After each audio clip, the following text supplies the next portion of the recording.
Sir ನಮಸ್ಕಾರ. 3 ಎಕರೆ 30 ಕುಂಟೆ ಜಾಗ ಇದು.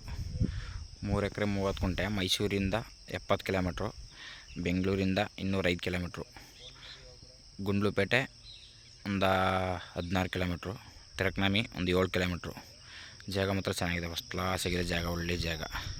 ಅಂದರೆ ಮ್ಯಾಪ್ ರಸ್ತೆ, ಒಂದು 300 ಮೀಟ್ರ್ 400 ಮೀಟ್ರ್ ಮ್ಯಾಪ್ ರೋಡು, ಮಣ್ಣು ರಸ್ತೆ ಚೆನ್ನಾಗಿದೆ. ಮಾತ್ರ ಜಾಗ ಫಸ್ಟ್ ಕ್ಲಾಸ್ ಆಗಿದೆ. ಇವರು ಎಕರೆಗೆ 15 ಲಕ್ಷ ಹೇಳ್ತಾರೆ. ಎಕರೆಗೆ 15 ಹೇಳ್ತಾರೆ, ಒಂಚೂರು ನೆಗೆಸಬಲ್ ಆಗುತ್ತೆ ಕುಂತ್ಕೊಂಡ್ರೆ. ಎಕರೆಗೆ 15 ಹೇಳಿದ್ರು. ಜಾಗ ಮಾತ್ರ ಒಳ್ಳೆ ಜಾಗ, ಒಂದು ಬೊಂಬಟ್ಟಾಗಿದೆ ಜಾಗ ಮಾತ್ರ. ಒಂದು ಸ್ವಲ್ಪ ಒಳಗಡೆ ಆದ್ರೂ ಜಾಗ ಫುಲ್ಲು ಮಟ್ಟವಾಗಿದೆ ಜಾಗ ಮಾತ್ರ, ಒಂದೇ ಮಟ್ಟವಾಗಿದೆ ಜಾಗ. 3 ಎಕರೆ 30 ಕುಂಟೆ, ಎಕರೆಗೆ 15 ಹೇಳ್ತಾರೆ, ಒಂಚೂರು ನೆಗೆಸಬಲ್ ಆಗುತ್ತೆ ಕುಂತ್ಕೊಂಡ್ರೆ. ಫಸ್ಟ್ ಕ್ಲಾಸ್ ಇದೆ ಭೂಮಿ ಮಾತ್ರ. ನೋಡಿ ಸರ್, ಇಷ್ಟ ಆದರೆ ಕಾಲ್ ಮಾಡಿ, ಶೇರ್ ಮಾಡಿ. Okay sir, thank you.